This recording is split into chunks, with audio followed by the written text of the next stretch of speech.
এজন্য আমাদের চরমনাই হযরতরা বারবার একটা কথা বলেন, নেতা নয় নীতির পরিবর্তন চাই।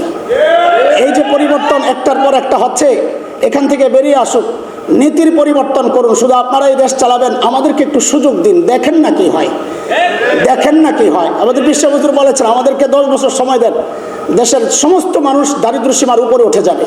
তার কথার সাথে সুর মিলিয়ে আমিও বলতে চাই, আমাদের সন্তানদেরকে একটু সময় দেন, একটু সুযোগ দেন, দেখেন না আমরা কি করতে পারি।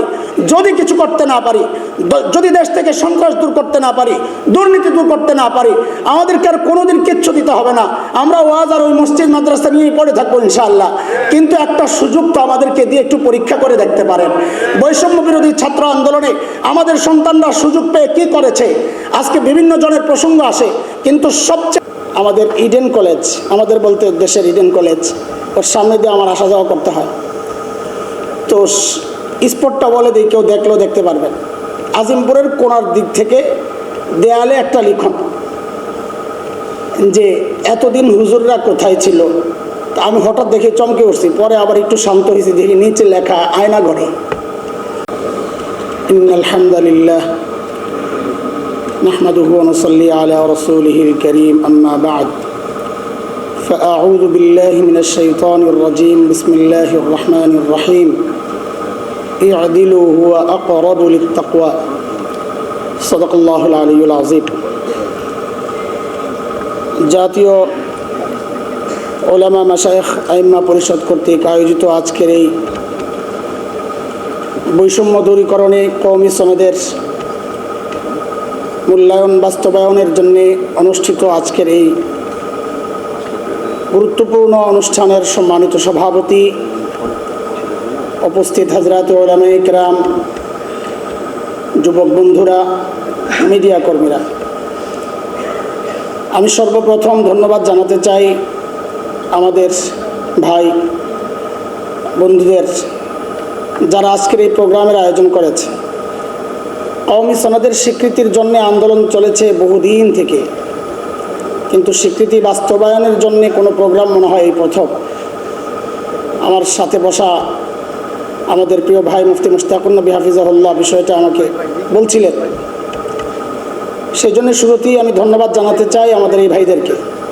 কিন্তু সাথে ছোট্ট একটা পরামর্শ ভাই হিসেবে আমার কাছে মনে হচ্ছে বাস্তবায়নের এই দাবিটা আমাদের আগে আমাদের যে বোর্ড আছে, বোর্ডের করা উচিত ছিল। এই জন্যে উচিত ছিল না, আমি বড়দের জায়গা আমি ওইভাবে বলতে চাই না, শব্দে আমি দুর্বল, আমি আমার কথাটা উঠায় নিলাম, এটা হয়তো তারাই করবেন।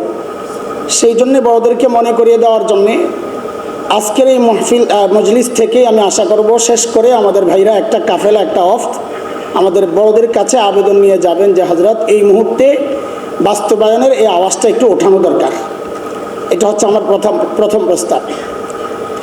দ্বিতীয় বিষয়, বৈষম্য বিরোধী ছাত্র আন্দোলনে যারা শাহাদাত বরণ করেছেন তাদের কথা স্মরণ করে বলি যে আসলে তাদের তো একটা দাবি ছিল, নিজস্ব দাবি।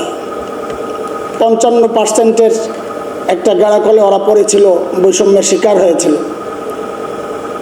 কিন্তু আমরা তাদের সাথে কেন আন্দোলনে যুক্ত হলাম? আমরা তো 55% বৈষম্যের শিকার হই নাই, আমরা তো আজীবন 100% বৈষম্যের শিকার হয়ে আছি।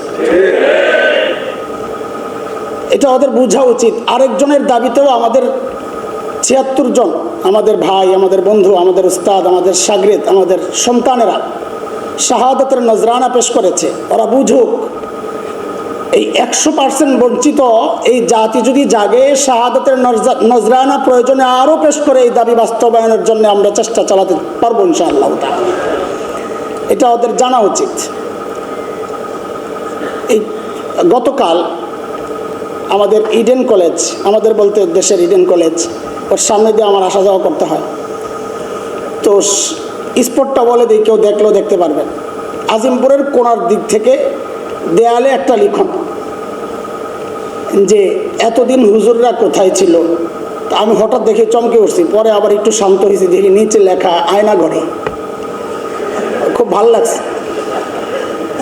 এই কথাটার উৎসটা ওঠানোর উদ্দেশ্য আমার এটা অনেকে আমাদেরকে অযোগ্য মনে করেন যে তোমরা যে স্বীকৃতি চাও, তখনও অনেকে চেঁচামেচি করেছে, স্বীকৃতি চাও, তোমাদের যোগ্যতা কী? এখন বাস্তবায়নের আন্দোলন দেখলেও অনেকে বলবে স্বীকৃতি চাও, তোমাদের যোগ্যতা কী? বাস্তবায়ন কোথায় যাবা তোমরা? আসলে এই এক দেয়াল লিখনের মাধ্যমে আমরা আমাদের সন্তানরা আমাদের যোগ্যতা দেখিয়েছে। শুধু একটা দেয়াল লিখন, ওরা দেয়াল লিখন শুরু করছিল, কিন্তু আমাদের সন্তানদের ক্যালিগ্রাফি দেখে ওরা পিছু হটছে যে শুধু শুধু নিজেদের বেইজ্জতি, ইজ্জত তো নাই, বেইজ্জতি নষ্ট করার দরকার নাই। আমাদের সন্তানদের লেখাগুলো বিশেষ করে কাশপুর ব্রিজে আল জাজিরা পর্যন্ত রিপোর্ট করেছে, ওরা আমাদের যোগ্যতা নিয়ে প্রশ্ন করে। আমরা তো তোমাদের যে কাজগুলো ওই জায়গায় আমরা আমাদের ভূমিকা রাখতে চাই না, আমাদের যে কাজগুলো ওখানেই আমরা আমাদের ভূমিকা রাখতে চাই। একটা বিল্ডিং বানানোর পেছনে কোনো ডাক্তারের ভূমিকা থাকে না, ডাক্তারের জায়গায় ভূমিকা রাখেন, ইঞ্জিনিয়ারের জায়গায় ভূমিকা রাখেন।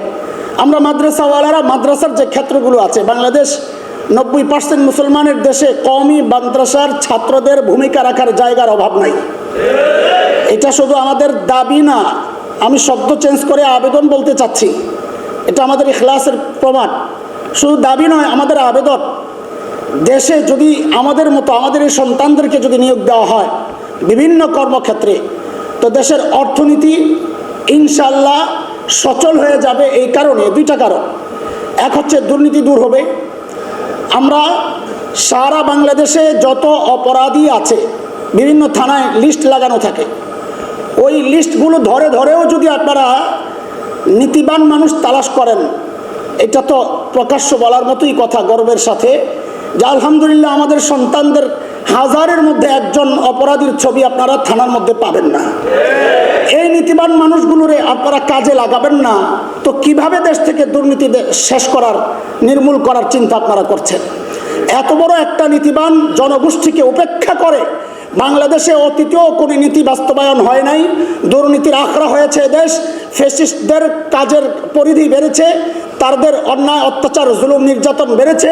ভবিষ্যতেও যদি এই বিশাল এক গোষ্ঠীকে আপনারা উপেক্ষা করে দেশ গড়ার চেষ্টা করেন, চিন্তা করেন, খোদার কসম খায়া বলি আপনাদের চেষ্টা থাকবে, কিন্তু দেশের আমূল কোনো পরিবর্তন আসবে না। এই জন্য আমাদের চরমনাই হাজরাতরা বারবার একটা কথা বলেন, নেতা নয় নীতির পরিবর্তন চাই।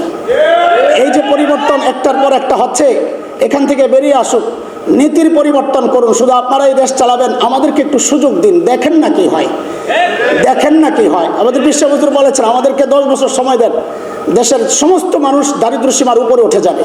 তার কথার সাথে সুর মিলিয়ে আমিও বলতে চাই, আমাদের সন্তানদেরকে একটু সময় দেন, একটু সুযোগ দেন, দেখেন না আমরা কি করতে পারি। যদি কিছু করতে না পারি, যদি দেশ থেকে সন্ত্রাস দূর করতে না পারি, দুর্নীতি দূর করতে না পারি, আমাদেরকে আর কোনোদিন কিচ্ছু দিতে হবে না।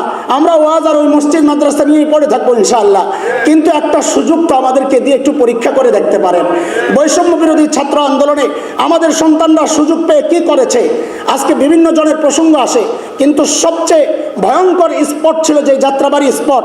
সেই স্পটে কারা নেতৃত্ব দিয়েছে, কারা সামনে থেকে বুক ফুলিয়ে কারা পুলিশকে এবং আওয়ামী সন্ত্রাসীদেরকে মোকাবেলা করেছে, আপনারা ভিডিও দেখেন, ফুটেজ দেখেন, এটাই প্রমাণ করে। আমরা সুযোগ পেলে আমরা আমাদের দক্ষতা এবং আমাদের কাজের যে শক্তি আমরা সেটা প্রমাণ করেছি, করতে পারবো ইনশাআল্লাহ তাআলা। আমার কথা অনেক লম্বা হয়ে গেছে, আমি ক্ষমা চাই। দুইটা বিষয় আর না বললেই নয়।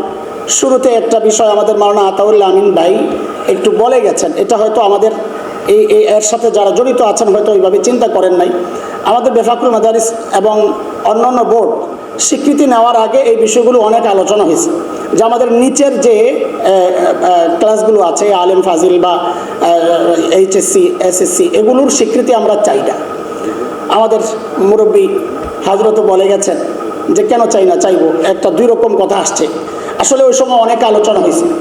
দেখেন, কওমি মাদ্রাসায় শুধু আমাদের ছাত্রদেরকে আমরা শিখাই না, দীক্ষাও দিই, চরিত্রবান বানাই। এখন যদি এই নিচের ক্লাসগুলোর স্বীকৃতি থাকে বিভিন্ন জায়গা থেকে, স্কুল কলেজ, তারাও তো সমান আমরা, এখন ওরাও আইসা দাওরায়ে হাদিসে পরীক্ষা দিতে পারবে, আলিয়া মাদ্রাসা থেকে এসে দাওরায়ে পরীক্ষা দিতে পারবে, এবং দিয়েছে। একটা ছাত্র সংগঠনের শীর্ষ নেতা সে গাজীপুরের এক মাদ্রাসা থেকে দাওরায়ে হাদিসের পরীক্ষা দিয়ে ফেলছে, যার কারণে বেফাক বাধ্য হয়ে কানুন করেছে শরহে কায়া মিশকাত এই জামাতগুলো পরীক্ষা না দিলে, এই বছর আবার একটু সুযোগ দিছে, যারা আগে শরহে কায়া দেয় নাই মিশকাত পরীক্ষা দিতে পারবে, দাওরা হাদিস পরীক্ষা দিতে পারবে, শেষ সুযোগ। এটা যদি ব্যাপক করা হয়, অন্য সন্তানরা, অন্য ছেলেরাও আমাদের দাওরা হাদিস পরীক্ষা দিয়ে সে দাওরা হাদিস আলেম, সমাজে একটা ফিতনা সৃষ্টি হবে। দাওরা হাদিসের আলিম শুধু একজন দাওরা হাদিসের আলিম হিসাবে শিক্ষিত না, সে একজন মুত্তাকি পরহেজগার হিসাবে কওমি মাদ্রাসা থেকে বের হয়। অন্যদেরকে রাস্তা খুলে দিলে পরে দেখা যাবে দাওরা হাদিস তো পাশ করছে, কিন্তু দাড়ি তার অন্য নেতাদের মতো ছোট করে রাখতেছে। আপনি ওই রাস্তা আটকানোর কোনো পথ পাবেন না যদি এই রাস্তা উন্মুক্ত করে দেন। বিষয়গুলো ভাবার, এগুলো নিয়ে অনেক আলোচনা হয়েছে। এই জন্য আমি আমাদের ভাইদেরকে বলবো এই বিষয়গুলো নিয়ে আর একটু চিন্তা করা, বড়দের কাছে যাওয়া। আমরা আশা করব ইনশাআল্লাহ আমাদের মাননীয় ধর্ম উপদেষ্টা তিনি ইশারা দিয়েছেন, এক আলোচনা আমি শুনেছি যে আপনারা আবেদন করেন, আমরা চেষ্টা করব। আর কিভাবে লড়া দিলে আপনারা বুঝবেন যে আমাদের কাজটা হওয়ার একটা রাস্তা খুলেছে। আল্লাহ তাআলা আমাদেরকে সেই বুঝ দেন এবং আমাদের এই স্বীকৃতির সনদের বাস্তবায়ন যেন আল্লাহ তাআলা করে দেন। 6 বছর 6 দিন হয়ে গেছে, এটা একটা তথ্য দিয়ে যায় আপনাদেরকে। স্বীকৃতি পাওয়ার পর 6 বছর 6 দিন হয়ে গেছে। আর 6 দিন 6 মাস 6 বছর আমরা চাই না, খুব শীঘ্রই চাই আর বাস্তবায়ন শুরু হোক। আমিন ওয়া আখির দাওয়ানা আলহামদুলিল্লাহ।